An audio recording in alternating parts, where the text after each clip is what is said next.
요한복음 4장 사마리아 여인과 이야기하시다. 예수님께서는 당신이 요한보다 더 많은 사람을 제자로 만들고 세례를 준다는 소문을 바리사이들이 들었다는 것을 알게 되셨다. 사실은 예수님께서 친히 세례를 주신 것이 아니라 제자들이 준 것이다. 그래서 예수님께서는 유다를 떠나 다시 갈릴레아로 가셨다. 그때에 사마리아를 가로질러 가셔야 했다. 그렇게 하여 예수님께서는 야곱이 자기 아들 요셉에게 준 땅에서 가까운 시카르라는 사마리아의 한 고을에 이르셨다. 그곳에는 야곱의 우물이 있었다. 길을 건너라 지치신 예수님께서는 그 우물가에 앉으셨다. 때는 정오 무렵이었다. 마침 사마리아 여자 하나가 물을 기르러 왔다. 그러자 예수님께서 나에게 마실 물을 좀 다오 하고 그 여자에게 말씀하셨다. 제자들은 먹을 것을 사러 고을에 가 있었다. 사마리아 여자가 예수님께 말하였다. 선생님은 어떻게 유다 사람이시면서 사마리아 여자인 저에게 마실 물을 청하십니까?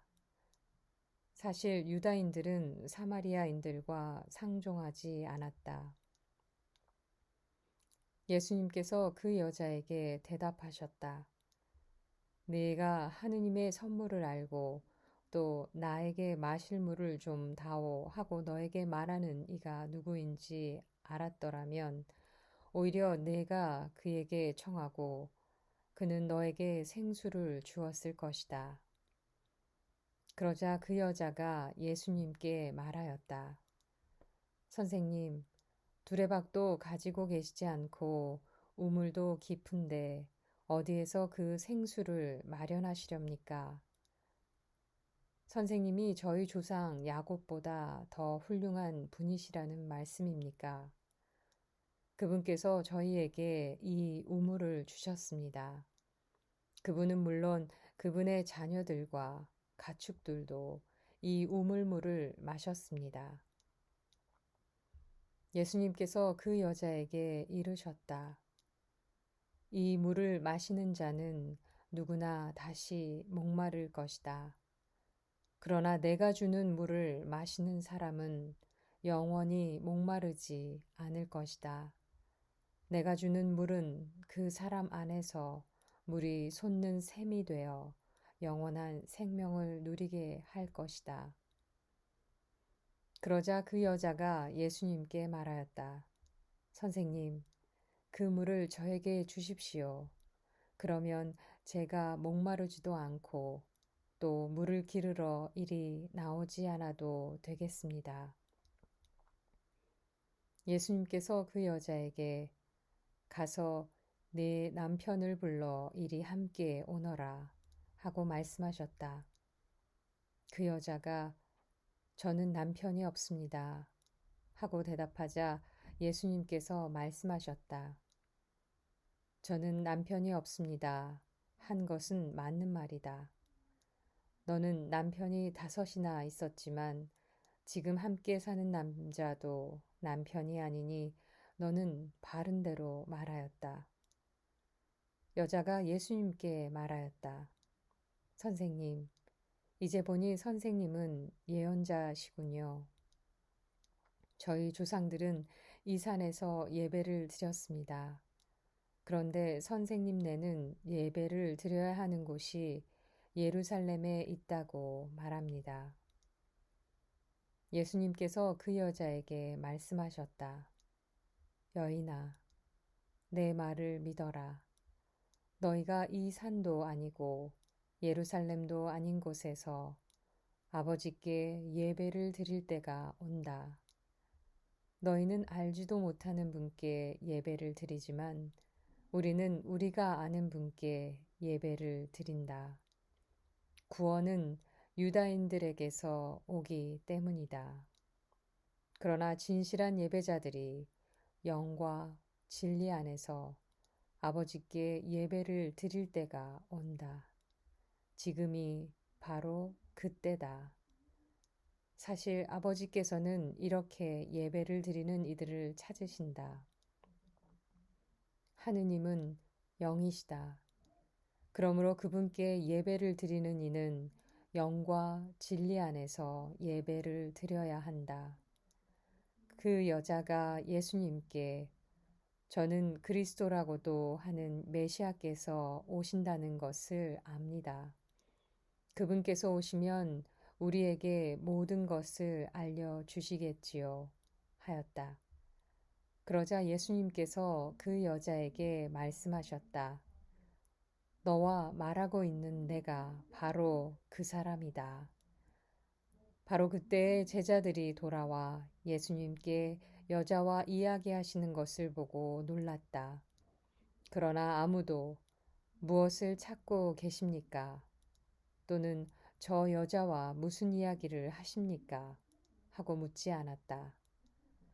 그 여자는 물동이를 버려두고 고을로 가서 사람들에게 말하였다.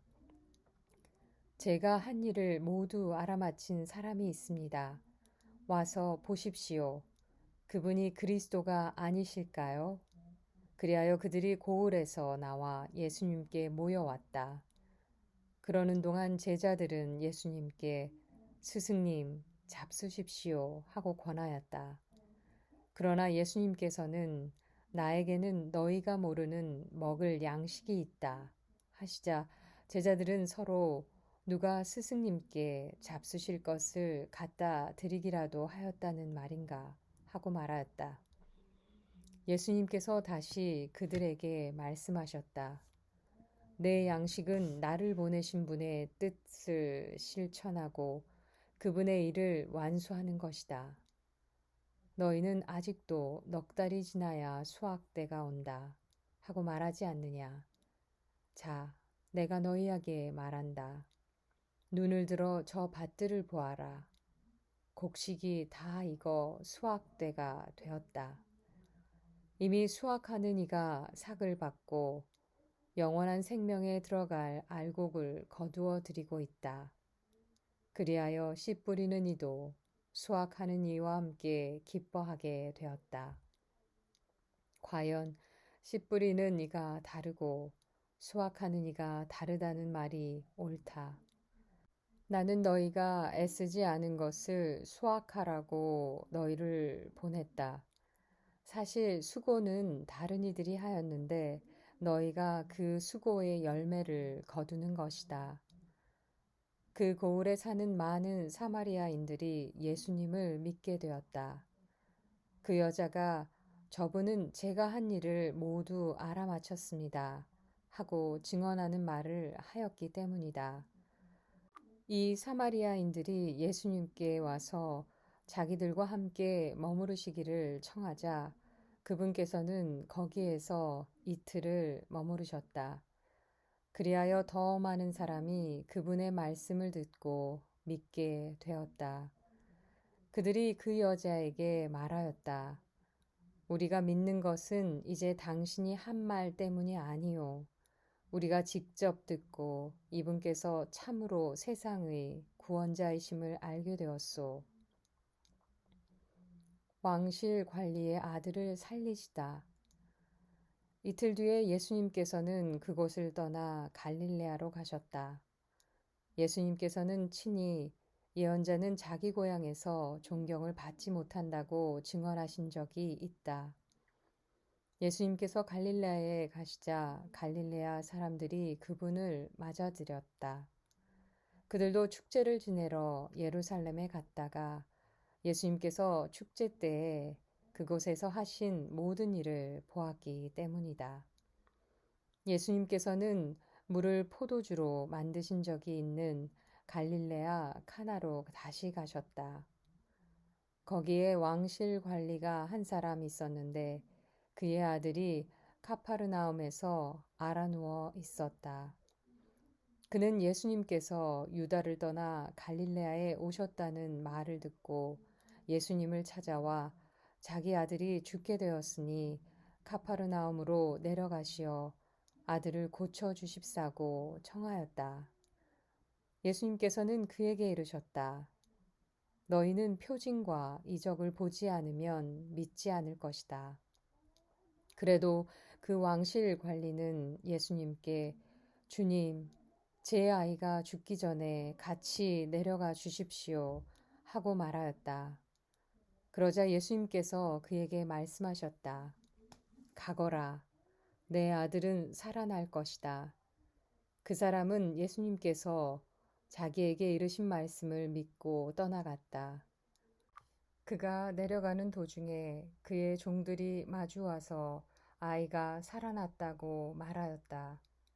그래서 그가 종들에게 아이가 나아지기 시작한 시간을 묻자 어제 오후 1시에 열이 떨어졌습니다. 하고 대답하는 것이었다. 그 아버지는 바로 그 시간에 예수님께서 자기에게 네 아들은 살아날 것이다 하고 말씀하신 것을 알았다. 그리하여 그와 그의 온 집안이 믿게 되었다. 이렇게 예수님께서는 유다를 떠나 갈릴레아로 가시어 두 번째 표징을 일으키셨다.